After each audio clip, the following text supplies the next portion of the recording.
Se hizo muy viral, porque ha sido el tweet más viral que tuve. Correa lo retuiteó todos los legisladores de UNED, etc. Y yo presenté mi carta de renuncia al doctor Trujillo. Y ellos, del Consejo Transitorio a la final, decide no ver los puntajes, sino ver los nombres. No respetaron el orden que nosotros les dimos. Por algo tenían puntos, pues por algo tenían méritos. El presidente ha mandado 7 proyectos de ley. Y de los 7 proyectos de ley, 3 proyectos de ley no se han aprobado. ¿Qué episodio en la historia del Ecuador, de Latinoamérica? Y esto quisiera contarte porque ayúdenme, porque este hospital es una mafia incrustada terrible en este hospital.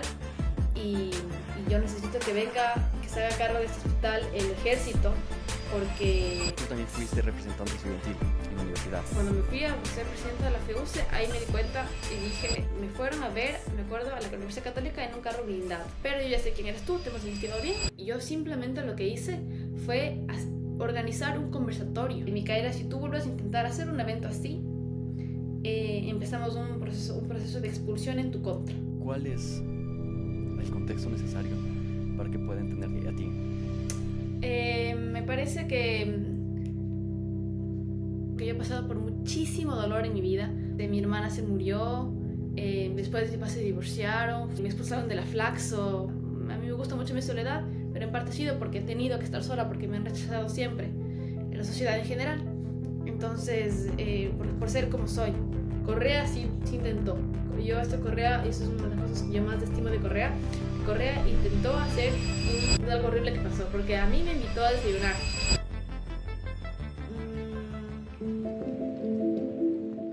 Hola Mica, ¿cómo estás? Hola Javier, ¿qué tal? ¿Cómo te va? Todo bien, bienvenida al tercer episodio de Sapiens 360.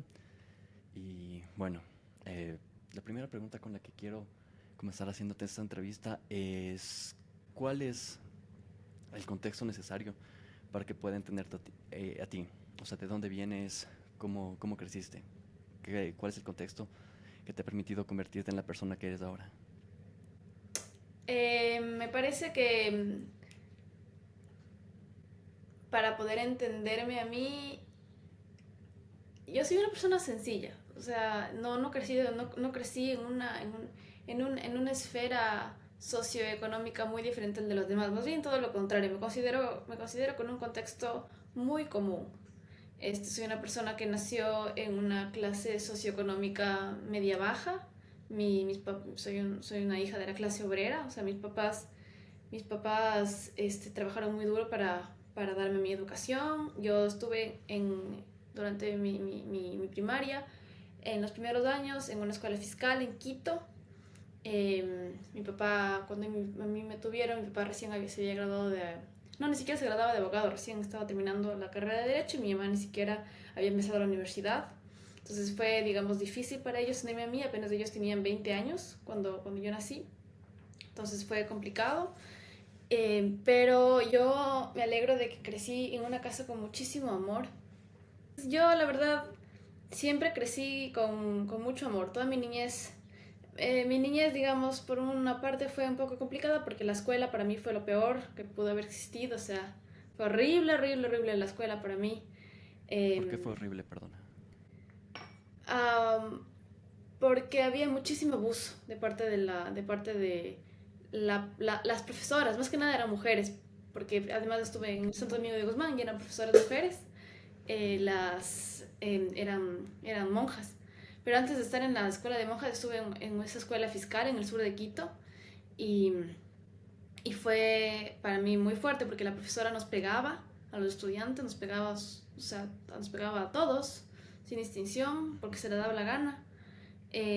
Además, yo sufrí abuso sexual también en la escuela durante un año, en esa misma escuela. La profesora sabía, pero no hizo nada al respecto. No le importaba ni un poco.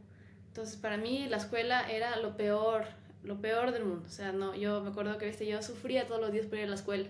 Y después, cuando me cambiaron de escuela, me metieron a la escuela de monjas. Y también horrible para mí. Ahí también las monjas también me pasaban castigando por cualquier cosa todo el tiempo. Y a mí las niñas nunca me han querido. Nunca las niñas me han querido.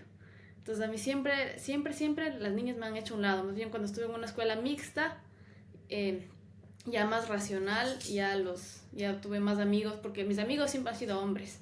Las mujeres a mí siempre me han tenido muchísima riña. Entonces, pero igual, o sea, a mí la escuela siempre ha sido una cosa feísima. Entonces, yo por eso siempre les digo, porque a mí me molestan muchísimo las mujeres. Hasta ahora, si tú ves mi Twitter, ¿quién es el grupo de personas que más me molestan? Son las personas, los lacis y las mujeres. Y más que nada las que se llaman feministas. Y para mí eso no es raro. Para la gente dice, ay, ¿cómo viste? ¿Cómo le molestan a mi cara a las mujeres? Es increíble. Para mí eso ha sido cosa de toda mi vida. Las mujeres siempre me han molestado más que nadie en el mundo. Siempre me han rechazado, me han estigmatizado, siempre me han hecho a un lado, siempre me han insultado, me han traicionado. O sea, conmigo las mujeres han sido súper brujas. Pero yo sé que mucha parte, no todo, pero mucha parte de eso es porque me tienen envidia. Pero yo siempre les digo, no me tengan, es estúpido que me tengan envidia porque yo he pasado por muchísimo dolor en mi vida, muchísimo dolor. Desde que soy pequeñita tuve ese abuso sexual durante un año, mi hermana se murió, después de mis papás se divorciaron, justamente producto, en parte, gran parte porque mi hermana se murió y sobrellevar la muerte de una hija es durísimo para padres. Todo el rechazo social que yo he tenido ha sido terrible. Yo soy una persona muy sola, muy sola. O sea, a mí me gusta mucho mi soledad, pero en parte ha sido porque he tenido que estar sola, porque me han rechazado siempre, en la sociedad en general. Entonces, por ser como soy, por tener un pensamiento diferente y una forma de actuar diferente. Me expulsaron de la Flaxo, fue horrible. Entonces, de verdad que yo no tengo que ser envidiada. Admirada es otra cosa, porque yo admiro mucho a la gente que ha logrado sobrevivir el dolor y lo ha hecho de una manera noble, que es lo que yo trato de hacer.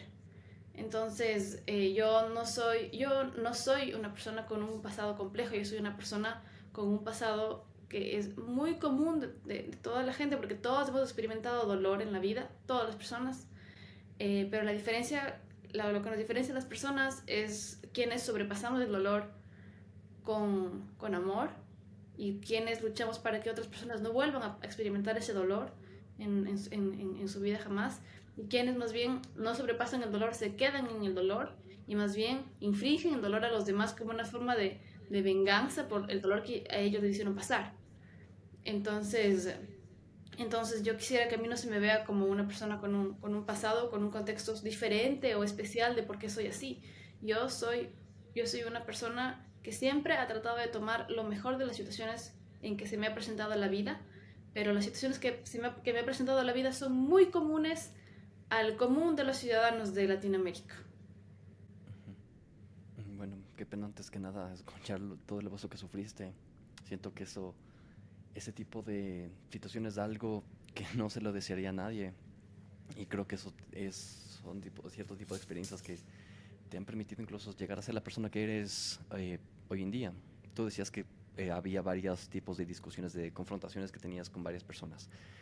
Eh, Cuando estabas en la escuela, en ese entonces, no había redes sociales. ¿Cómo lo ves ahora? Eres una persona bastante activa en Twitter. ¿Cuál crees que es la diferencia entre tener una discusión en Twitter y tener una discusión en persona?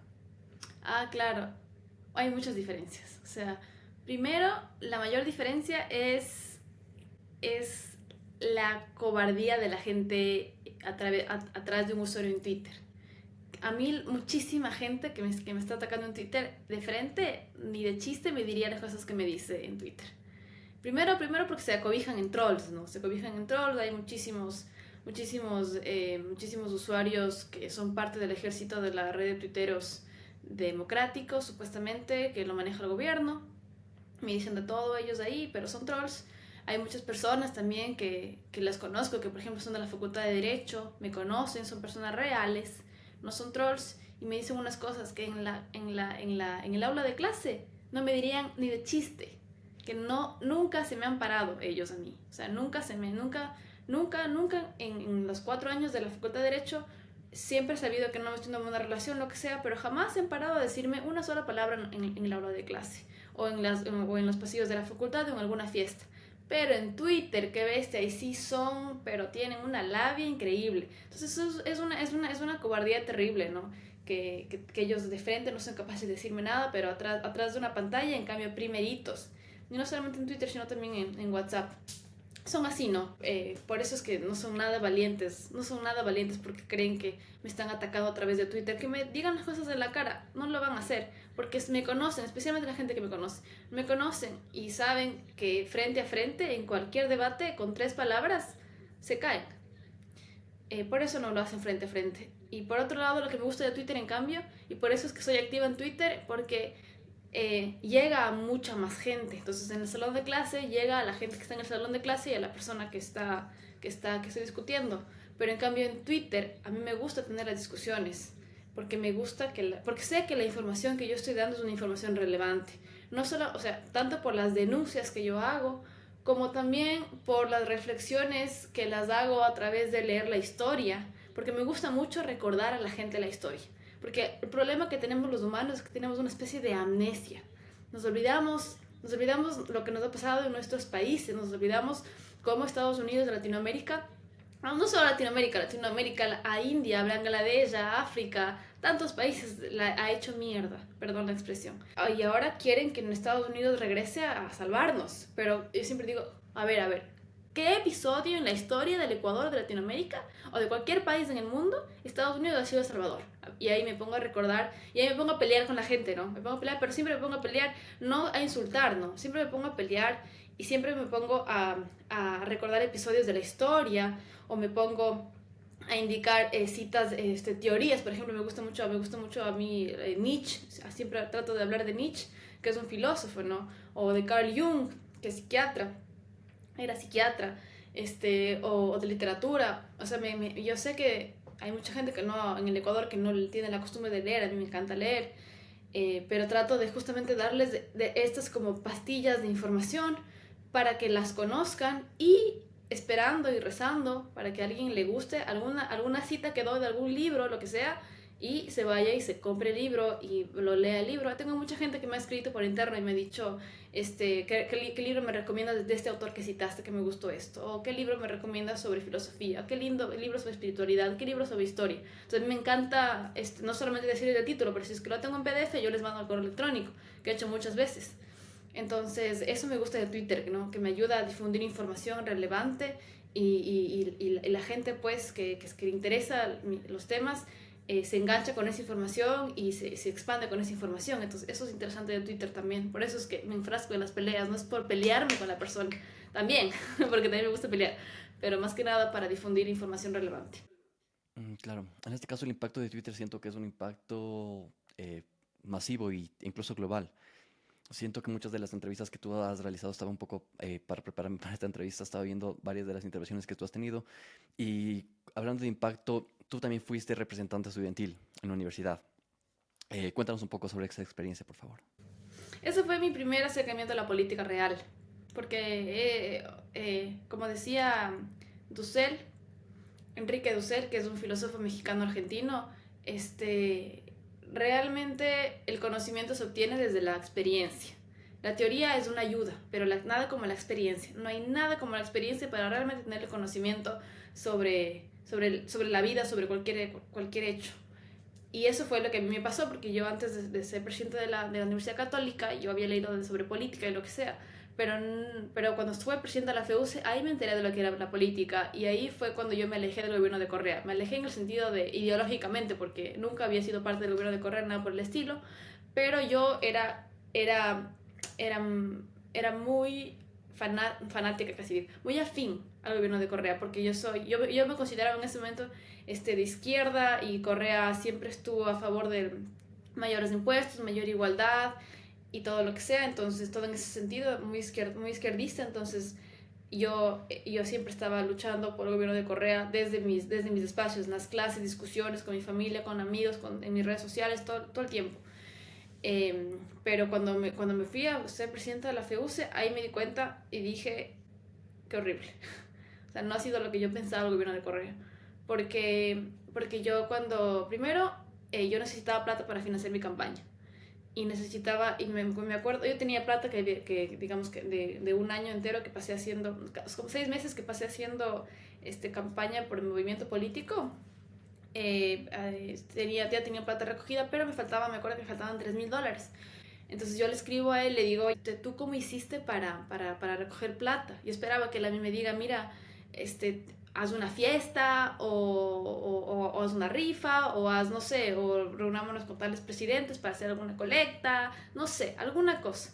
Y él me dijo que se financió con la Cenecit, que la Cenecit le financió. Y me dijo, y le dije, ¿cómo te financió? Y me dijo, porque por alguna, me acuerdo que yo en ese momento realmente no pensaba que era así. Yo pensé en un momento en que tal vez la Cenecita ofrecía becas para representación estudiantil. ¿Me explico? Algo así. Dije, como tal vez se refiere a alguna beca que después tú pagas, o sea, perdón, algún préstamo que después tú pagas, o alguna beca que si es que tú ganas, no sé, alguna cosa así me imaginé yo. En mi mente inocente, en ese momento tenía 20 años. Me dijo, te doy el contacto. Me dio el contacto de un chico que de hecho yo ya le conocía, que era estudiante, había sido estudiante de la Facultad de Derecho, mucho mayor que yo, pero yo ya le conocía, yo sabía que existía esta persona. Nos reunimos con él y con el que era director del IEPI en ese momento, el IEPI, el Instituto de Cultura y Propiedad Intelectual, que ahora se llama CENADI. Nos reunimos los tres, o sea, primero que nada me fueron a ver, me acuerdo, a la Universidad Católica en un carro blindado. En un carro blindado con motocicletas, esas típicas motos que hacen, que siempre están como... De los policías. Ajá, los patrullajes así. Entonces me fueron a ver así, carro blindado sin placas. Y me sentaron ahí en el carro, me llevaron a un lugar, me acuerdo que era en la González Suárez, en un restaurante, los tres, en la noche, o sea, todo súper turbio, ¿no? O sea, desde ahí dije, a mí me dio miedo, porque horrible, puro hombre ahí, todo lo que sea. Bueno, nos sentamos ahí, los tres, y ahí en pocas palabras, primero me preguntaba que quién soy yo, que qué creo, cuál es mi ideología, y me dijo, mira, no, te estoy preguntando todo esto, pero yo ya sé quién eres tú, te hemos investigado bien, y vemos que claramente eres de izquierda, y tú vas a ser la próxima presidenta de la FEUS, nosotros queríamos simplemente eso. Y queremos ayudarte. Queremos ayudarte, te faltan $3,000. Y me dijo que te faltan $3,000 y te vamos a ayudar con los $3,000. Pero a cambio de tu lealtad. Entonces yo decía como, ¿qué es a cambio de la lealtad? ¿Cómo la lealtad? Me decía, nosotros vamos a lanzar nuestro proyecto de reforma de LOES. Necesitamos que tú estés con nosotros en este proyecto de reforma de LOES. Le decía, pero ¿cómo? Si ni siquiera he leído el proyecto, o sea, no tengo idea qué es el proyecto. Dice, ¿sabe qué? Desaparece la católica. O sea, ahorita digo que sí, después voy a estar a favor de que desaparezca la católica. O sea, no sé qué también habrá en este proyecto de reforma de LOES. Imagínense que diga alguna cosa ahí de que quitamos las becas de los estudiantes o subimos los aranceles. O sea, yo no sé qué esté ahí. Y me decía, no, es que esa es la cosa. O sea, te damos ahorita los 3,000, pero con el acondicionamiento de que tú nos vas a apoyar. Y créeme que va a ser algo bueno. Me decían, créeme que va a ser algo bueno, créeme.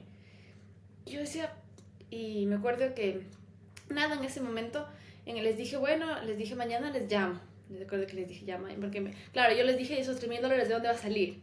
Era chistoso porque él me dijo, esos 3,000 va a salir de nuestros propios bolsillos. Y vamos a hacer una colecta entre nosotros y de nuestro propio salario te vamos a dar esos $3,000.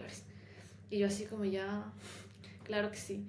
Y de ahí, y me acuerdo que él me dijo claramente, él está consciente de que yo estoy aquí hablando contigo y con Leonidas.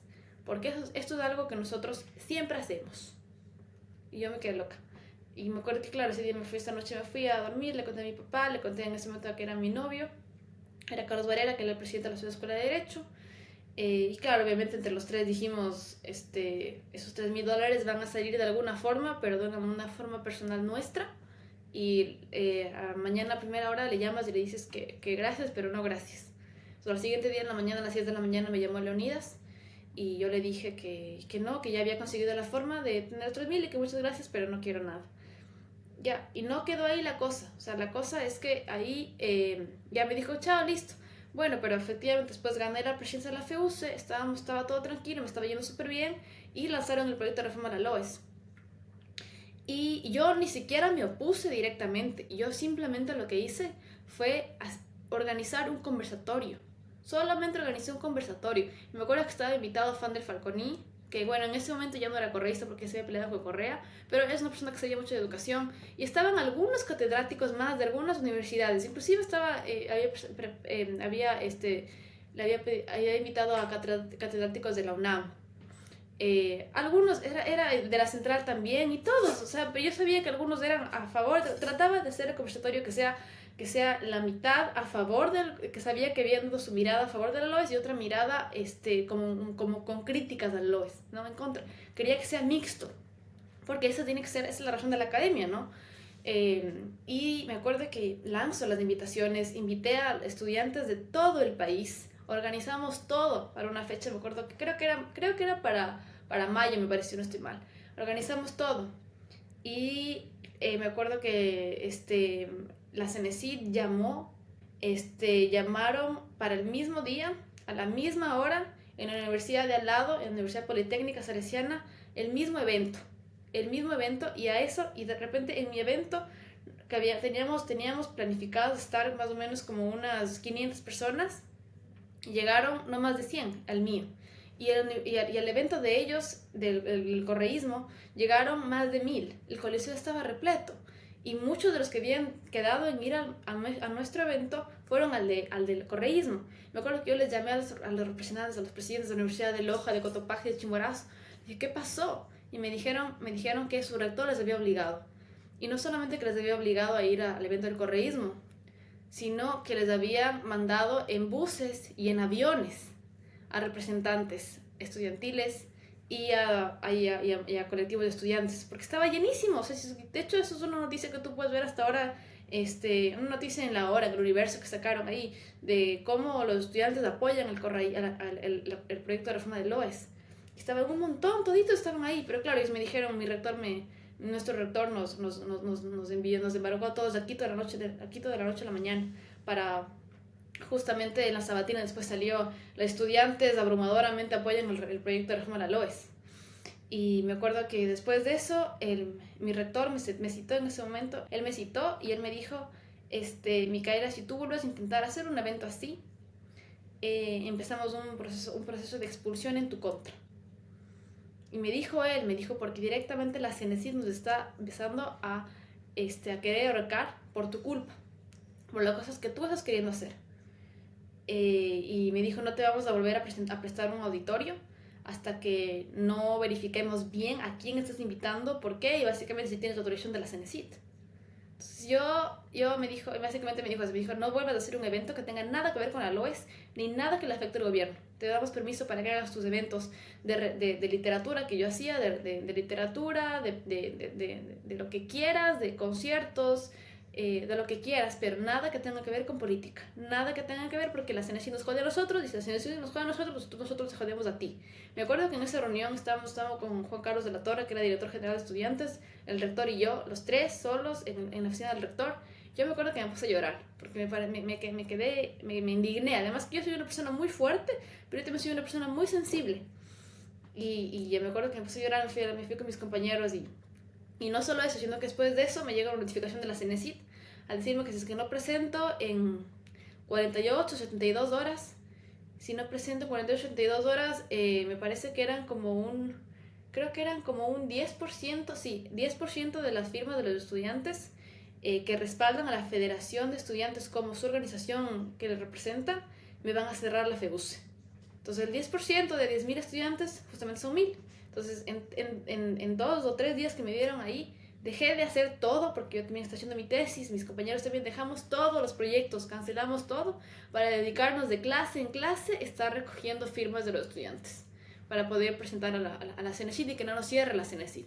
Porque imagínate, o sea, no solamente que nos cagaron, perdón por la palabra, el evento, le obligaron a mi rector que me amenace con la expulsión a mí, sino que también me obligaron a cancelar todo lo que estaba haciendo mi gestión para darles las 1.000 firmas que ellos querían, porque si no me iban a cerrar la federación. Entonces me atacaron horrible a mí, me atacaron horrible. Entonces ese fue mi primer acercamiento y ahí dije, o sea, en ese momento dije, Dios mío, si es que esto me hacen a mí por simplemente hacer un conversatorio de la LOES, que no, yo soy una pobre chica de 20 años, presidenta de una federación de 10.000 estudiantes, que no hace mayor cosa. Entonces ahí en ese momento fue que yo dije, no es lo que yo pensaba. Y por más políticas de izquierda, por más políticas en favor de la igualdad, por más duro que le dé a la prensa, porque esas son cosas que a mí me parece bien, porque la prensa está compradísima, pero nada justifica eh, tan, tanta, tan, tanto golpe a la libertad de expresión, a la libertad de pensamiento y a las críticas a un gobierno de parte de una persona que realmente no era ninguna amenaza a su gobierno. Así fue mi primer acercamiento a la política. Fue fuerte. Entonces, hace unos días vi que había fallecido José Cortés, presidente del GAD Esmeraldas. Hubo un atentado contra el alcalde de Durán, Luis Chonillo. Disparos el 27 de abril contra varios miembros de la Armada en la cosa, me parece que fue en Guayaquil, si no estoy mal. Disparos dentro del funeral de un policía. ¿Tú crees que todo este tipo de cosas es un problema político o es un problema ya, no sé, de seguridad? Claro que le considero algo político. O sea, sí es un problema, es un problema completamente político. Este, en Esmeraldas, en la costa en general, es donde más incrustada está el narcotráfico, están las mafias. Entonces, lastimosamente, donde está más incrustado el narcotráfico y las mafias, es donde hay más inseguridad, en donde hay más pactos, es en donde eh, hay más sicariatos, hay más muertes, más amenazas, hay más vacunas, y donde obviamente la mafia está cómoda, entonces no se quiere mover. Y cuando llega una persona que quiere mover las cosas de ahí, ellos son capaces obviamente de matarle, de matarle, de matarle, de matar a todos, de masacrar, de lo que sea, con tal de que no le vayan a quitar los privilegios de la mafia. Eso es algo que, mira, hay un hospital en Esmeralda que se llama Delfina Torres. Y ese hospital, yo recuerdo cuando yo estaba trabajando en el Ministerio de Defensa, me acuerdo que vino la ministra de Salud en ese momento y nos dijo, ayúdenme porque este hospital es una mafia incrustada terrible en este hospital y yo necesito que venga, que se haga cargo de este hospital el ejército porque recién removía toda la administración de ese hospital y la nueva administración de civiles fue amenazado de muerte por esta mafia que está aquí y es la mafia que se beneficia de la compra pública de medicamentos y toda esta corrupción en ese hospital. Y les amenazaron de muerte a todos, entonces todos me renunciaron. Todos me renunciaron porque fueron amenazas que ellos consideran que son reales. Nos decían, querían que el ejército se haga cargo de ese hospital justamente porque decían a ustedes no les van a hacer esto, a ustedes no les van a amenazar así, pero obviamente nosotros dijimos que no podemos porque no es una competencia constitucional, los hospitales no pueden ser administrados por militares ni de chiste, más allá del hospital militar, punto, pero de ahí ninguno más. Entonces es una muestra de cómo hay mafias que están bien incrustadas en ciertos sectores, no solamente geográficos, como te digo, la costa, Guayaquil, Esmeraldas, especialmente Esmeraldas, sino también en ciertos sectores, por ejemplo, en el sector de la salud. Imagínate. Y claro, cuando viene una persona que ellos saben que va a cambiar, por ejemplo, probablemente yo no lo conozco a yo no sé si es que ese señor, yo no lo conozco para nada, pero no se me da nada raro que ese señor haya sido una persona con propuestas éticas para cambiar, para remover y que lo hayan matado justamente para que no haya este cambio, ¿no? A veces se da mucho por ese lado y otra vez también se da justamente por lo que pasó como lo que pasó con Rubén Cherres, ¿no? Hay también, entre los miembros de la mafia, ellos se odian entre ellos, o sea, ellos no son amigos para nada. Es como justamente la mafia se mueve por intereses, no hay amistades, ahí cada uno es del Judas del otro. Es un mundo de tiburones realmente. No lo digo porque lo he vivido, eso sí, por suerte, eso sí no espero nunca vivirlo, pero sí porque lo he leído de cómo se mueven las mafias y ellos justamente no se quieren, saben perfectamente que no se quieren, entonces apenas el uno tenga el riesgo o huela, tenga el miedo de que el otro le va a delatar, lo primero que hace, o sea, no tiene otra forma, tiene realmente una amenaza seria de que este tiburón se lo vaya a delatar a él, ese tiburón lo come al otro tiburón, o sea, lo mata, o si es que no puede con alguna amenaza, si es que lo va a delatar, o si es que va a romper algún pacto, ¿no? Hicieron algún pacto y uno de ellos está rompiendo ese pacto, entonces para demostrarle, bueno, a él no porque se murió, pero para demostrarle a su familia, para demostrar a sus amigos y para demostrar a toda la comunidad de tiburones que no se juega con los pactos, es que también toman esas medidas de asesinar entre ellos, ¿no? Es justamente una amenaza, es más o menos como cuando ves estas novelas de Rosario Tijeras o como es este de los sapos, dice que ahí ves, sí, más o menos retrata así la realidad. O sea, entre ellos es una relación de tener miedo, ¿no? Por eso es que es muy difícil salir de esas comunidades. Una vez que entras de esa comunidad de narcotraficantes, de mafias, es muy difícil salir de ahí. Como ves, por ejemplo, en cualquier documental sobre las maras salvatrucha. Es cuando entras a la mara salvatrucha, de salir de ahí es dificilísimo, porque justamente ellos saben que si es que tú sales, probablemente sales porque te cansaste de toda la curiosidad y sales a delatarles, entonces te van a matar. Y no quieren además que ningún miembro se salga, porque si es que se sale, obviamente quienes están controlándoles ya no tienen a quién controlar y no quieren que se salga, siempre quieren tener gente que controla, por controlar. Entonces, alguien si quiere salir y le matan, para que los demás tengan miedo, tienen terror de salirse de la comunidad de Salvatrucha, la Mara Salvatrucha de Salvador. Entonces, cuando te metes en el mundo de criminales, es terrible, así como si es que se da un asesinato en ese sentido, yo creo que es por una de las dos causas. Uno, o porque es una persona ética que viene a cambiar las cosas, o dos, porque es parte de la mafia y hizo alguna movida que a la mafia no le conviene y punto. Y eso se da lastimosamente mucho en la costa ecuatoriana, que está incrustada de mafias. Si pudieses cambiar algo en el sistema de seguridad actualmente del país, ¿qué harías? La primerito que cambiaría yo es la Policía Nacional. Más que el ejército, más que las Fuerzas Armadas. Porque las Fuerzas Armadas tienen sus miembros que son corruptos, y de hecho lo he publicado hasta con documentos y todo. Pero en las Fuerzas Armadas tienes a muchísima gente más ética y más honesta y más competente que en la Policía Nacional. La Policía Nacional sí es una organización que yo diría mayormente corrupta. Ahí sí, o sea, ahí sí mm, se podrá encontrar gente honesta, porque siempre hay gente honesta en cada organización, pero la Policía Nacional es una cuestión más difícil, mucho más difícil que en el ejército, en las Fuerzas Armadas. Entonces, si es que yo podría cambiar algo, yo haría una revisión de la gente que es parte de la Policía Nacional, porque si es que las organizaciones criminales tienen tantas armas y tienen tanto acceso a, a balas, armamento, a chalecos, es porque compran todas estas armas a la Policía Nacional. Especialmente, sí, a la Policía Nacional más que al ejército. Incluso también se ha visto ahí que también el ejército tiene participación, pero más que nada la Policía Nacional. Y no nos olvidemos, pues pasó creo que hace un año o dos, la mujer que cargaba a su niña de, me parece que eran 9 meses, y que la mató a su niña un balazo de un sicario que había sido contratado por un policía nacional.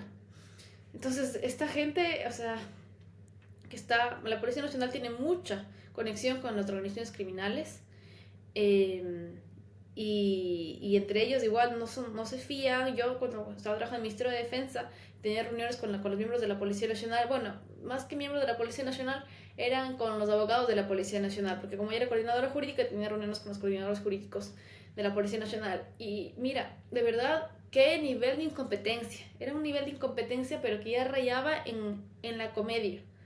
Eh, Rayaba en la comedia. De hecho, yo recuerdo que el director jurídico de ahí era un... eh, antes de que yo llegue al Ministerio de Defensa, pero sabía que está el director jurídico de ahí, era un estudiante de la Facultad de Derecho que nos reíamos de él porque vivía en la Facultad de Derecho jugando cartas y tomando trago. O sea, ese era como el payaso de la Facultad de Derecho y pasaba reprobando cada materia, cada materia, cada materia, cada materia. No se graduaba nunca, o sea, al final no sé hasta cuándo se graduó. Mucho mayor que yo, y a pesar de eso yo le superé yo me gradué mucho antes que él. Y él, coordinador jurídico del Ministerio de Defensa, perdón, del Ministerio del Interior, de la policía. Entonces, tienes esta institución, una institución clave para manejar la seguridad interna de nuestro país, que es la Policía Nacional. Está llena de incompetentes y llena de corruptos. Entonces, yo lo que primerito haría es justamente hacer una depuración en la Policía Nacional, y poner a gente que sea ética y que sea competente. Porque sí hay muchísima gente así. Yo no conozco una Policía Nacional mayormente, pero siempre a la gente que es recta, siempre se los pone en cargos que no tengan mayor poder de acción. Eso también hacen las Fuerzas Armadas. Como no tienen ninguna causal para sancionarles, simplemente les ponen en direcciones en las que no hagan nada.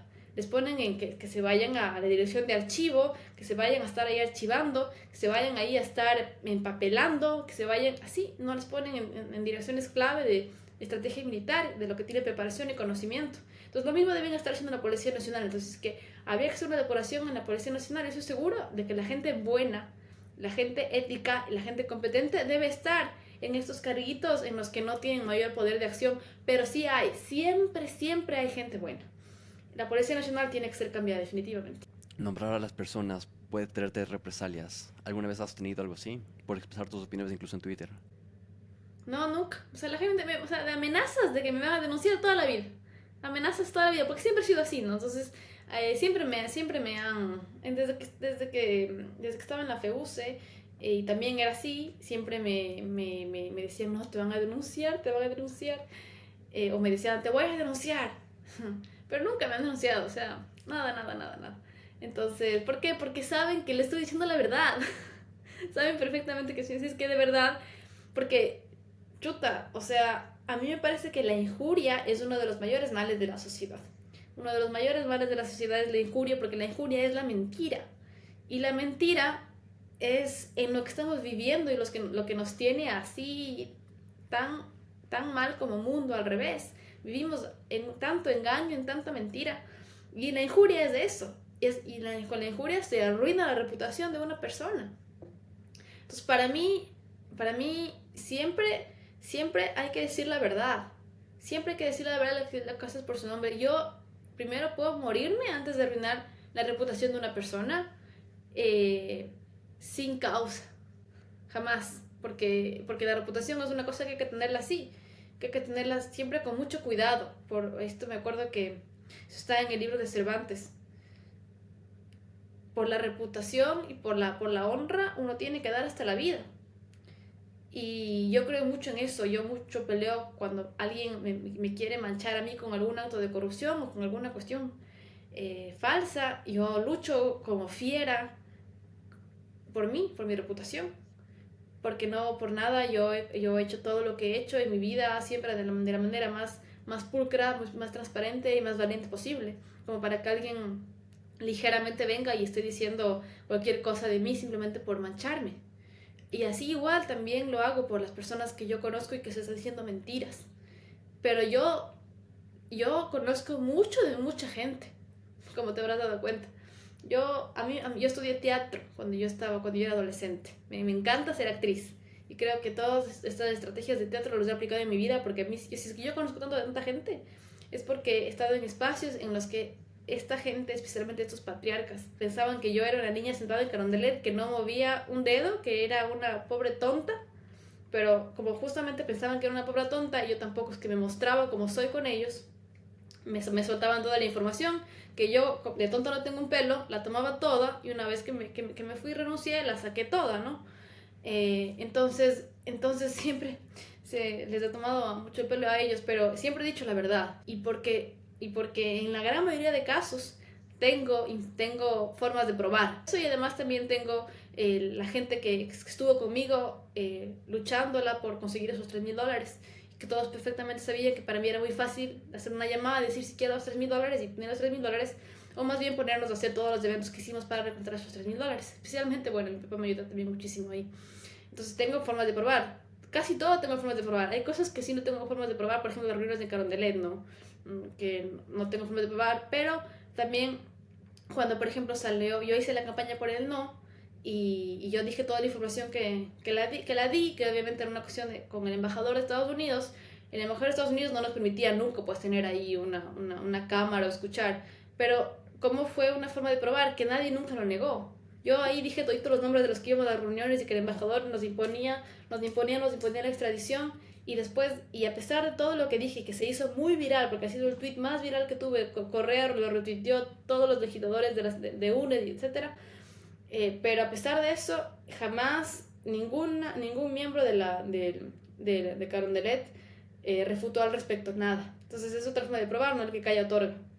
Así que no tengo ningún miedo de decirle cosas por sus nombres. Más bien me parece bien, me parece bien hacerlo así para que esta gente, para que no nos olvidemos de la gente traidora, para que no nos olvidemos de estos Judas o estos Pedros o Pablos que están ahí merodeando, que se hacen los buenos, que se hacen los borreguitos, que se hacen las buenas gentes, pero por dentro tienen unas sombras que apestan.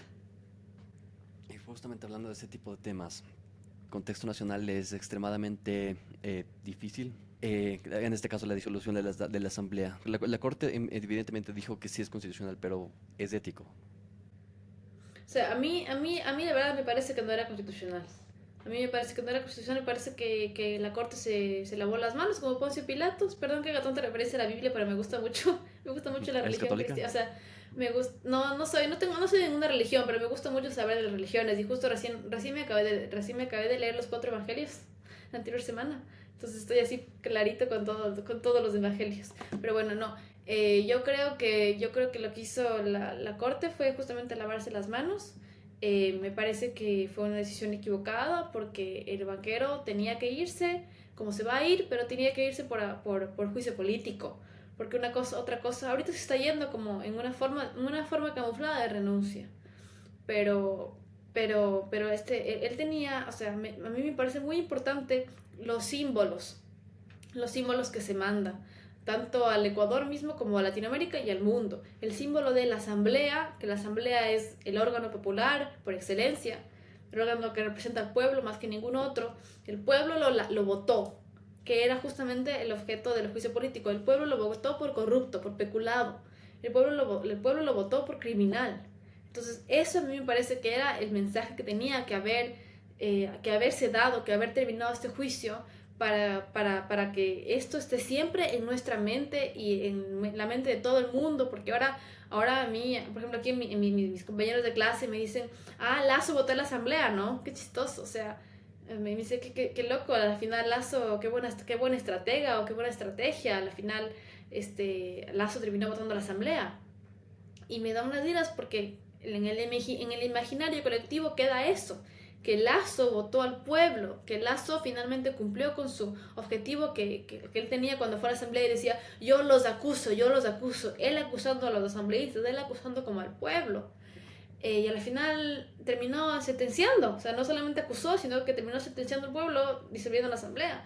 Y eso no está bien, porque las cosas tenían que haberse dado de la forma legal y legítima que se estaba dando, que era que el banquero se largue por corrupto, porque la asamblea lo mande. Y la corte me parece que lo tomó esto muy a la ligera. A mí me parece que esto era inconstitucional, porque por dos razones, por las dos causales. Únicamente el presidente de la República podía haber decretado la muerte cruzada por las causales que están en la Constitución, el 158, y entre estas eran las causales que él invocó, que la crisis política y conmoción interna. Pero él tenía que haber motivado las causales, él tenía que haber motivado. Todo acto del poder público tenía que ser motivado. Y más que nada si es que vas a disolver el órgano popular. Y las razones que él dio para esto, primero dijo, la crisis política, él la motivó en que se da porque la Asamblea ha obstaculizado en el tratamiento de las leyes, de los proyectos de ley que él ha mandado y no ha aprobado sus proyectos de ley, y esto ha hecho que sea la gobernabilidad imposible. Y por otro lado dijo que le han presentado 11 juicios políticos a él y más de 30 a sus ministros. Lo que ha hecho que básicamente él y sus ministros se dediquen a defenderse de los juicios políticos y no a trabajar. Y dijo que producto de esto es que surgió la conmoción interna, y que la conmoción interna él la motiva además en que la CONAIE ha llamado a movilizaciones en caso de que no se llegue a dar el juicio político, en que no llegue a mandarle al presidente por juicio político. Pero esas causales, esa motivación a mí me parece que es nula, me parece que es completamente falsa. Más que falsa, me parece que no es congruente con la causal de crisis política. Porque, primero que nada, es falso que él dice que la Asamblea le ha obstaculizado en el tratamiento de leyes. El presidente ha mandado, desde que está como presidente en Carondelet, él ha mandado 7 proyectos de ley. Y de los 7 proyectos de ley, 3 proyectos de ley no se han aprobado, que es el proyecto de ley de creación de oportunidades, que básicamente era una explotación laboral clarísima, que es el proyecto de ley de inversiones, y el proyecto de ley de inversiones, que básicamente era una reducción de impuestos absurda, especialmente a los inversionistas. Y el tercero es el proyecto de ley de reforma a la ley de educación intercultural, que era, el proyecto de ley de educación intercultural no, es a la LOES, que era justamente para dar acceso libre y gratuito a todo el mundo y se eliminaba la prueba, como si es que esto fuera a solucionar algo. Absolutamente nada solucionaría esto. Pero esos 3 proyectos de ley, de los 7, la Asamblea no los ha aprobado. Con los otros 4 no ha pasado lo mismo. Entonces no puede decir que la Asamblea no le ha dejado colegislar. Es mentira. Y segundo, porque la Asamblea le ha puesto muchos juicios políticos. Bueno, ese es el rol de la Asamblea. La Asamblea tiene que fiscalizar. Y además, la Asamblea le ha estado molestando porque él ha dado razones más que suficientes para fiscalizarle. Porque este juicio de Flopec final es el último de sus casos de corrupción, pues, pero hay un montón más. León de Troya, por ejemplo, tantos más que él tiene. Entonces solo es uno más. Y por eso es que la motivación de la crisis política tenía que haber sido declarado como nula esta motivación, porque no hay motivación. Entonces por eso es que tenía que haber sido declarado el decreto de muerte cruzada como inconstitucional, porque no hay motivación. Pero la Corte dijo, a mí yo no soy el órgano competente para revisar la motivación sobre las causales. Esto es una atribución que a mí no me compete. Básicamente yo hago una revisión formal, pero yo no hago una revisión sustancial. El presidente sabrá cómo motiva y cómo le parece que según él debe ser una crisis política, y cuándo y cómo y dónde y por qué y para qué. O sea, básicamente el presidente se puede inventar las crisis políticas. A mí me parece que lo que la Corte hizo es gravísimo. O sea, al día de mañana, en el siguiente gobierno ya no puede hacer eso, porque solamente se puede decretar la muerte cruzada una vez en el gobierno, ¿no? En un periodo de gobierno, pero digamos, cuando se puede volver a hacer esto, en el 2026 viene un gobierno y está en problemas con la Asamblea y nuevamente quiere decretar la muerte cruzada y se inventa que hay crisis política, simplemente pone que es crisis política, no hace ninguna motivación y disuelve la Asamblea, y la Corte va a decir, ¿qué va a decir? Va a decir lo mismo que dije antes, yo no hago ninguna revisión de las causales del presidente.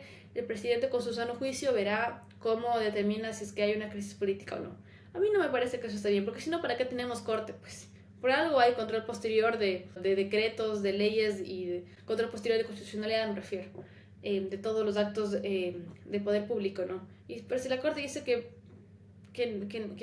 no es competente para hacer esto, entonces la Corte, como digo, se lavó las manos en el proceso más importante de los últimos tiempos de la historia política del país. Muy mal hecho. Claro, y en este caso mi pregunta es para alguien de derecho, en este caso como tú. Si no es la Corte, entonces ¿quién? ¿Quién debería hacer eso? ¿O necesariamente era la Corte la que debía, el organismo que debía decidir eso? La Corte, solamente la Corte puede hacer eso, nadie más.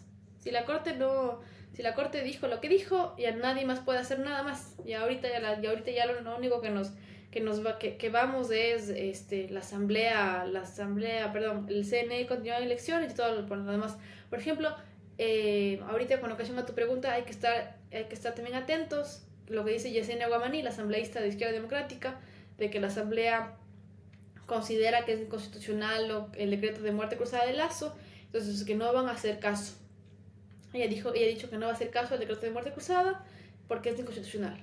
Eso no pueden hacer los asambleístas, justamente por lo que te indico, porque no es su atribución.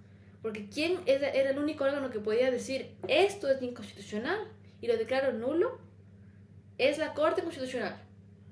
No es la Asamblea, ni tampoco la Corte Nacional, ni el Consejo de Judicatura, ni el CNE, ni nadie. El único órgano que podía haber declarado como inconstitucional el decreto de muerte cruzada es la Corte Constitucional. Ya que la Corte Constitucional lastimosamente dijo que sí es válido, no hay nada que hacer. y ahorita vamos al CNE y luego vamos a elecciones. Pero lo peor que pueden hacer ahorita los asambleístas es aferrarse al cargo y tomarse de no sé qué ley, porque sí, no sé qué ley y no sé qué norma constitucional para desobedecer finalmente lo que la Corte declaró como válido. Si es que ya la Corte dijo que es válido, lastimosamente nos tenemos que comer miércoles como yo me he comido miércoles y seguir, porque algo que tenemos que aprender los cotidianos es a respetar la institucionalidad que tenemos. ¿Cuál es tu opinión con respecto al CNE? Uy, a mí me parece que es una cosa terrible, terrible. El CNE, de hecho yo fui parte del CNE, perdón, no fui parte del CNE, yo fui, cuando trabajé en el transitorio, yo fui la presidenta de la comisión de selección del CNE, entonces estuve yo en todo este proceso para elegir a los consejeros. Y bueno, fue una cuestión terrible. Ese fue mi segundo acercamiento a política. Y como ves, mis acercamientos a política han sido, pero, o sea, pero me he lanzado al agua, porque no sabía qué iba a hacer. Primero que nada, yo cuando trabajé en el transitorio, a mí cuando el general Hernández me invitó a que sea su asesora, yo no creía que la transitorio iba a ser tan miserable como terminó siendo. Ni de chiste. O sea, yo decía, yo pensé que en verdad querían venir a limpiar la institucionalidad. Y yo en mi inocencia, además porque yo seguía enojada porque nada más 2 años antes yo había salido de la FEUCE, ¿no? Y había pasado todo lo que pasé con el correísmo. Entonces yo seguía un poco enojada con el correísmo. Bueno, más que un poco, seguía enojada y decepcionada del correísmo. Entonces yo sí dije, es verdad que el correísmo tenía sus prácticas corruptas. Vamos con el transitorio a limpiar la institucionalidad y hacer un mejor país. Pero nada que ver, pues, o sea, nada que ver, pues. O sea, si es que el correísmo tenía de la escala del 1 al 10 prácticas de corrupción, digamos, en un nivel 3, el transitorio, sus prácticas de corrupción, un nivel 10. Un nivel 10. O sea, fue una cuestión de no se salvaba a nadie. Y un odio, o sea, ahí terrible. O sea, le veías a Celi, pero de arriba para abajo todo el tiempo en el transitorio. Le veías a la Diana Tamaint, le veías al Enrico y a la Mora, le veías al Galo Lara, le veías a Fernando Valda, al Felipe Rodríguez. O sea, ahí al Simón Espinosa, a Fundamedios, a César Ricaurte ahí, o sea, al Pita también, al director de la Cámara de Comercio. O sea, eso fue, o sea, yo todo el tiempo veía a estas personalidades que son como las personalidades en el Ecuador, haciendo un lobbying asqueroso, siempre, para poner ahí a su gente. Y a mí cuando yo era presidenta del CNE, obviamente, como siempre, ¿no? Además ahí tenía que 22 años. Entonces ahí me creían que yo iba a ser una guaguita, que iba a hacer lo que les dé la gana. Y efectivamente no, pero obviamente acumulé toda la información. Y yo estaba ahí en la comisión y yo recuerdo que en los puntajes, primero que nada el reglamento del CNE, yo no lo hice, lo hizo Juan José Morillo, que es el vocal actual del Consejo de la Judicatura, y era un reglamento que era un reglamento pero terrible, o sea, no solamente que era un reglamento que se notaba que estaba hecho para ciertas personas, porque eran unos requisitos demasiado a la medida, y además que no tenían razón de ser, pero además estaba muy mal hecho, o sea, muy mal hecho. Me acuerdo que decía, por ejemplo, en la escala del 1 al 100 y sumaba 2 puntos y daba 83. O sea, a ver, o sea, ni siquiera tiene congruencia esto. Y claro, yo me acuerdo que le dije a él, mira, tengo mi reglamento, el reglamento que hice yo, un poco tomando lo que tú hiciste, pero este es un nuevo reglamento. Juan José Morillo, vocal actual del Consejo de la Judicatura, me mandó al carajo. Me acuerdo que él me dijo frente a los consejeros, porque yo me llevaba bien con los consejeros, en un inicio tenían una buena impresión de mí, porque me veía bien trabajadora. Y frente a consejeros, los consejeros dijeron, discutan Micaela y Juan José, porque él era asesor, ¿no?, del vicepresidente de transitorio, Eduardo Mendoza. Dijeron, discutan con Micaela el reglamento para que nos presenten a nosotros el definitivo. Entonces él, frente a los consejeros, me acuerdo que con su sonrisa mentirosa dijo, sí, vamos a discutir, ¿no? Él tiene como creo que más de 50 años. Y nos fuimos a un cuarto, encerró el cuarto del transitorio y me dijo, mira, verás, me dijo, te voy a decir una cosa. Tú recién llegas acá al transitorio, claro, porque yo llegué al transitorio en julio, ellos estaban desde mayo. Y tú recién llegas acá al transitorio. Y tú apenas llegas, quieres hacer lo que te da la gana. Tú no eres nadie, me dijo. Tú no eres nadie para hacer lo que te da la gana.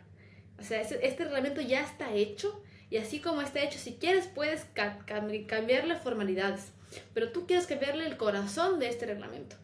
Te puedes ir al carajo, me dijo. Te puedes ir al carajo si tú crees que tú apenas, que no tienes ni 30 años, quieres venir acá a cambiarlo todo.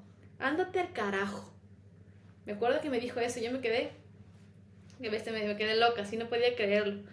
Y a la final, claro, salió un reglamento esperpento, un reglamento asqueroso con el que me tocó trabajar. Y claro, en el procedimiento del CNE, yo tenía una escala con los miembros de la comisión, hicimos todo, trabajamos, pero o sea, día y noche, fines de semana, feriados y todo. Y a la final fue increíble porque me acuerdo que, por ejemplo, Enrique Pita era el último, eran como más de 50 postulantes. Enrique Pita era el último, él tenía 5 puntos sobre 50. O sea, él era el último. Y cuando de repente presentamos todo esto y presentamos esto a los consejeros, toda la lista, de repente ellos sesionan y nos dicen, bueno, los 14 postulantes que pasan a la ronda, a la penúltima ronda, son 14 que eran el que estaba en el puesto número 3, el que estaba en el puesto número 8, el que estaba en el puesto número 30, el que estaba en el puesto número 49, el número, o sea, hicieron lo que se les dio la gana con los postulantes, o sea, no respetaron el orden que nosotros les dimos, por algo tenían puntos, pues por algo tenían méritos, y le pusieron a Enrique Pita, que era el último puntuado, el último. Entonces, en ese momento, los consejeros y yo, o sea, los miembros de mi comisión y yo nos quedamos, porque nosotros emitíamos un informe de recomendaciones, el consejo escogía. Nosotros nos quedamos, o sea, ¿por qué entonces trabajamos tanto? Si trabajamos tanto era para ver cada uno si cumplía con un mérito y le íbamos poniendo un puntaje, pues. Pero si a la final entregamos todo esto y ellos, del Consejo Transitorio, a la final decide no ver los puntajes, sino ver los nombres.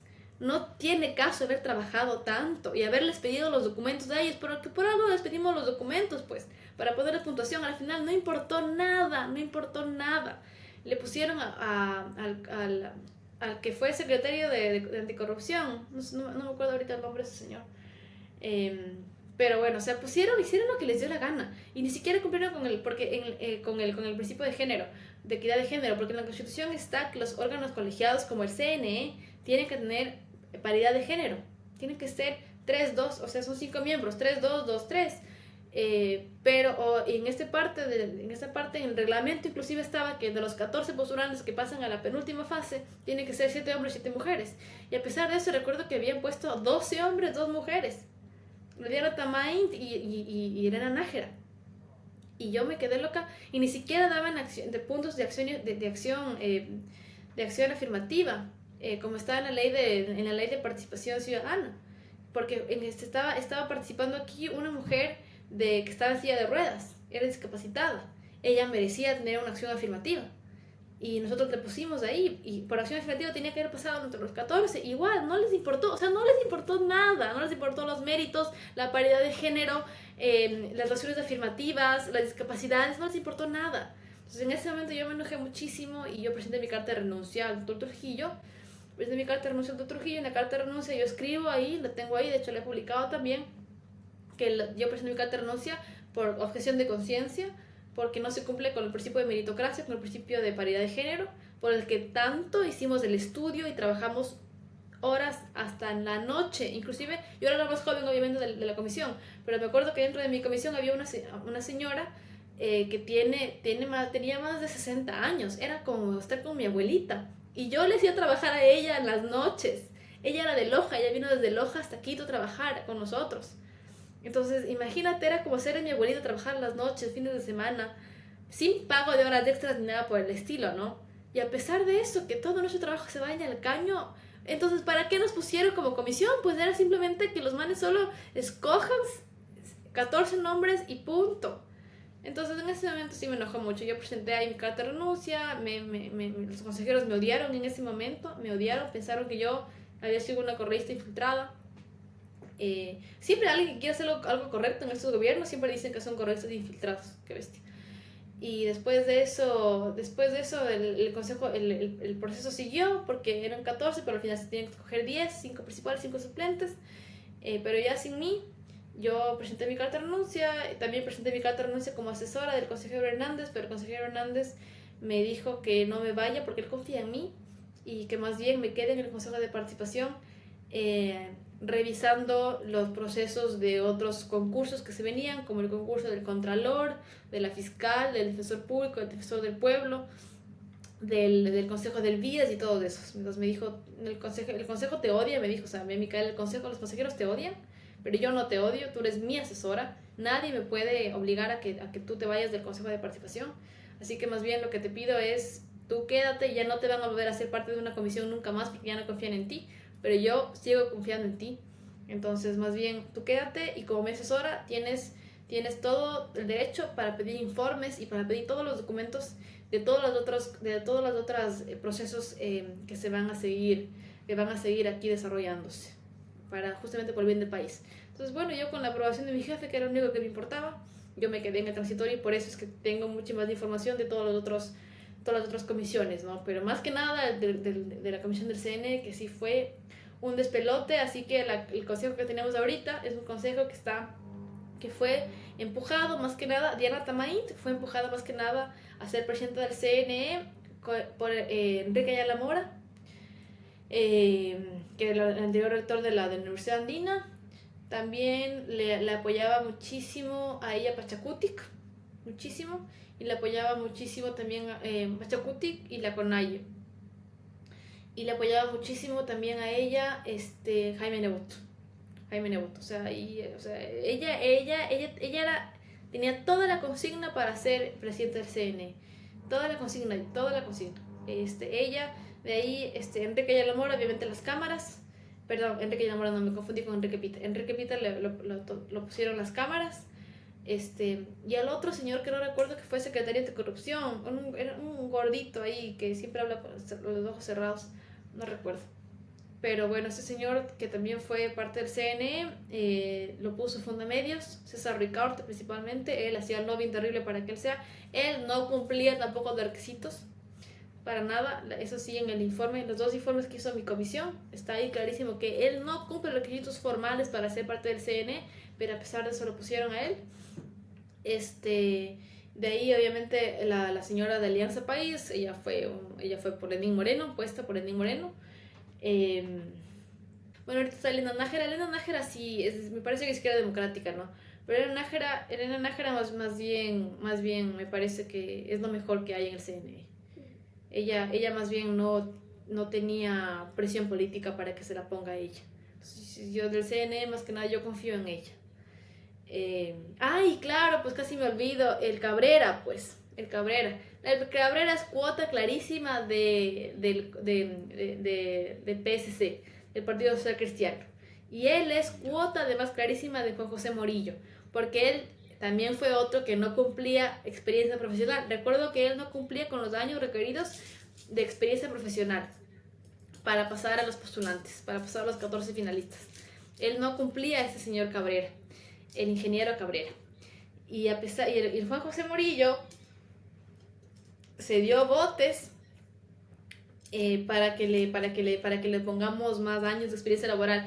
Y esto quisiera contarte porque es algo horrible que pasó, porque a mí me invitó a desayunar el Juan José Morillo. Hecho el buenito, me invitó a desayunar, a decirme que por qué razón no le estamos poniendo los finales al Cabrera. Entonces yo salí a desayunar con él y le dije sí, que era justamente porque claro, obviamente para que pase esto él a mí me pidió perdón antes, ¿no? De lo que me había hablado y que fue un malentendido, lo que sea, entonces estábamos supuestamente en buenos términos. Además, yo sabía que Morillo tenía muchísimo poder en el transitorio, entonces no me podía enojar con él otra vez, porque tenía muchísimo poder en el transitorio, él manejaba todos los departamentos del transitorio. Entonces yo por eso me estaba como bien con el Morillo, pero en el fondo, o sea, tenía total rechazo hacia él. Salimos a desayunar, y él me sacó a desayunar para sacarme la información de por qué no le poníamos en los 14 postulantes finales al Cabrera. Entonces yo le dije que era porque no cumplía con los años de experiencia profesional. Me decía, ¿pero por qué? Le decías que no cumple, sumamos y todo y no cumple. Entonces ya, bueno, ya, listo, chao. Como sabía que conmigo no podía hacer mayor cosa, y de repente, cuando ya pasamos a los 14 finalistas, me acuerdo que íbamos a dar la rueda de prensa ese día, yo estaba hecho loca, encontrando todos los papeles, coordinando la reunión de ese día con los periodistas, estaba haciendo los detalles finales del informe y todo. Y la Noemí me dice, viene corriendo y me dice, ya conté bien los años de experiencia profesional de Cabrera y sí tiene tantos años. Y le digo, ¿segura? Me dice, sí, es que no le contamos ni sé qué años de acá, no le contamos ni sé cuántos de acá, sí cumple, sí cumple. Y le digo, de verdad, y yo, Noemí para mí era una persona muy confiable, muy confiable.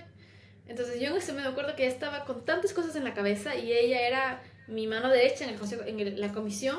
Entonces yo le creí a la Noemí. Y entonces yo le digo como, ¿de verdad sí cumple? Y digo, bueno, supongámosle, finalmente sí cumple. Obviamente después me di cuenta que todo esto había sido, o sea, el Juan José Murillo se le había metido a la Noemí por todo lado, para que la Noemí le ponga en los 14 postulantes finales cuando no cumplió con la experiencia profesional. Pero obviamente el Murillo siempre nos dejó bien claro que tenía que entrar, porque tenía que entrar el Cabrera, porque era un pedido expreso de los socialcristianos. Como ahorita finalmente el Murillo finalmente entró al Consejo de la Judicatura, es también por una presión social cristiana. Siento que entiendo todo algo de esperanza. Y justo viendo uno de tus tweets el día de hoy en la mañana, vi que en un futuro te gustaría estar liderando alguna propuesta política dentro del Ecuador. Si así fuese, ¿qué es lo que harías diferente tú? Sí, a mí me encantaría. Siento que yo toda mi vida me estaba preparando siempre para este momento, para el momento de hacer política real. Y sí siento que tengo la capacidad para ser presidenta del país. Yo, ¿qué cambiaría? Todo, todo yo cambiaría. O sea, a ver, no todo porque yo también tengo unas partes que soy muy tradicionalista también. Eh, Ujú. hay partes que soy yo así muy tradicional, no me gusta mucho este feminismo New Age que quiere irse contra la familia, por ejemplo, contra los sexos, contra la feminidad, contra la masculinidad, por ejemplo. Yo en eso sí soy muy tradicional, pero hay otras cosas en cambio en que, o sea, más que nada, yo lucharía mucho por la igualdad, es lo que yo más lucharía por la igualdad. ¿Por qué? Porque la igualdad para mí es el cimiento para la libertad. O sea, no, las dos cosas van de la mano. Son como dos átomos enamorados, la libertad y la igualdad. Siempre tienen que estar juntos. No puede haber igualdad sin libertad y no puede haber libertad sin igualdad, no puede haber igualdad sin libertad. Las dos tienen que ir siempre juntos. Y si es que en un mundo tan desigual como el que vivimos, tan desigual por todo lado, desigualdad de razas, desigualdad de géneros, desigualdad de sexos, desigualdad en dinero, desigualdad en tierra, desigualdad en propiedades, desigualdad en todo. No tenemos libertad, tenemos un montón de gente, demasiada gente esclavizada, demasiados esclavos, demasiadas esclavas. Injusto, muy injusto. Tenemos muy poquitos poderosos que manejan todo. Y tenemos tanta gente que no maneja nada, ni siquiera sus propias vidas. Entonces, lo que yo haría es luchar por una redistribución. Ese sería mi goal, mi meta número uno. Una redistribución, pero no una redistribución de ingresos, porque yo eso es lo que le critico, una de mis mayores críticas a la izquierda latinoamericana, al socialismo del siglo XXI. Los gobernantes del socialismo del siglo XXI hicieron una redistribución de ingresos, pero ninguno hizo una redistribución de riqueza, ninguno. Pero sí hubieron intentos, nada que decir. Correa sí intentó. Correa, y eso es una de las cosas que yo más estimo de Correa, que Correa intentó hacer recordarás, él propuso a la Asamblea proyecto de ley de herencia, un proyecto de ley de plusvalía en el 2015. Yo incluso que me acuerdo que fui a las calles a apoyar las protestas a favor de estos proyectos, porque me parecieron unos proyectos espectaculares, y me parecieron tan bien hechos, y me acuerdo que yo me llenaba de emoción leyendo. Me acuerdo que en ese momento estaba leyendo justamente el libro de Stiglitz, El precio de la desigualdad. Entonces, lo que decía Stiglitz ahí, Correa ahí, o sea, parecía como que como Stiglitz estaba dictando a Correa. Muy bien, muy bien. Yo me sentía tan orgullosa de tener un presidente que se lance tan duro contra los cimientos de la desigualdad, que es justamente uno de los cimientos de la desigualdad, es la herencia. Eh, entonces, se intentó, nada que decir, se intentó, pero al final no se logró. Entonces, esa es una de las cosas que yo más lucharía. Yo ahora, por ejemplo, mi tesis que estoy haciendo ahorita aquí en Francia es la reforma agraria. Se llama el juego bayesiano de la reforma agraria en el Ecuador. Una reforma de tierra es lo que necesitamos. Porque imagínate que nada más tenemos el 13%. El 13% de la gente tiene el 85% de las tierras. Imagínate. O sea, 13% tiene 85% de las tierras. Entonces, no es justo. No es justo. No es justo. Tienes a 3 personas que son casi los propietarios absolutos de todas Esmeraldas. No es justo. No es justo que tanta gente esté en hambruna en el Ecuador y en el mundo, que no puedan tener su parcela de tierra para poder ahí cultivar sus productos, porque casi todas las tierras le pertenece a un puñado de gente. ¿Desde cuándo? ¿Por qué? O sea, eso es muy injusto y eso es lo que realmente haría cambiar el país.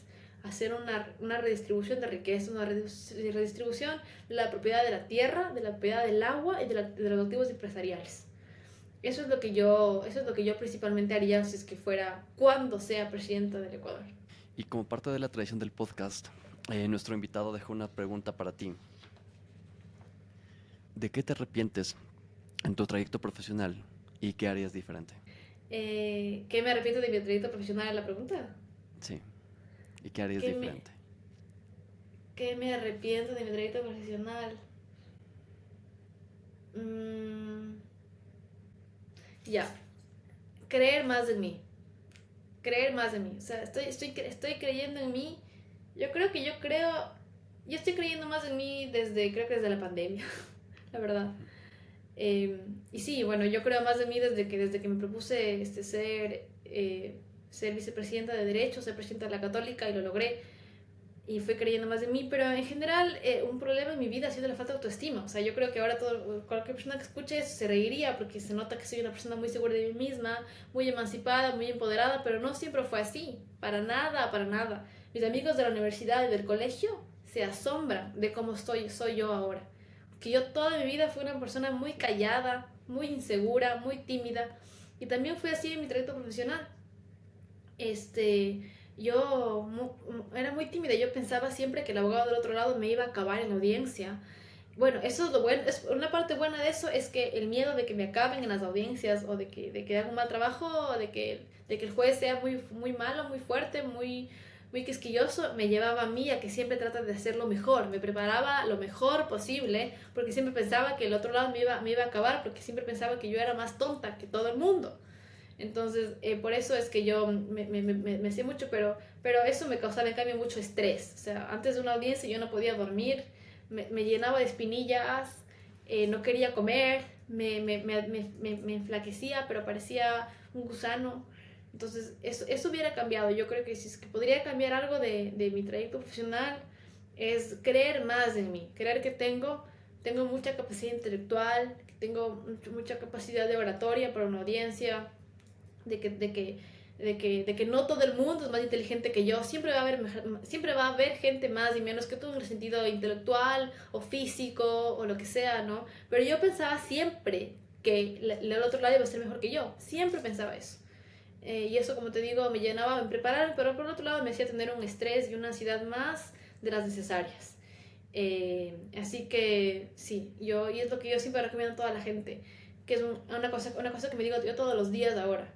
Me veo al espejo y digo, cree en ti. Me digo, eres linda, eres inteligente, eres buena, eres valiente, no hay nada que preocuparse.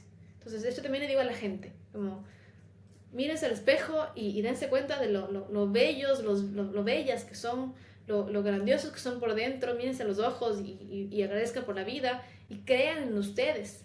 Crean en ustedes, que si ustedes no creen en ustedes, no esperen que nadie crea en ustedes.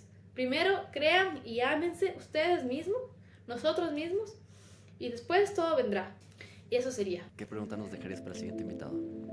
A ver.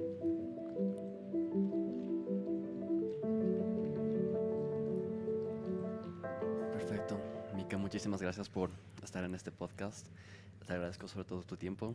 Creo que una de las cosas que yo más valoro es el tiempo de las personas y bueno, aprecio el que hayas tenido estos minutos para conversar aquí dentro de este podcast. Muchísimas gracias. Gracias a ti, Javi, y a todos los que nos están escuchando. Que tengan un buen fin de domingo. Abrazos, besos y de mantener la esperanza por un mejor país. Chao, chao. Gracias.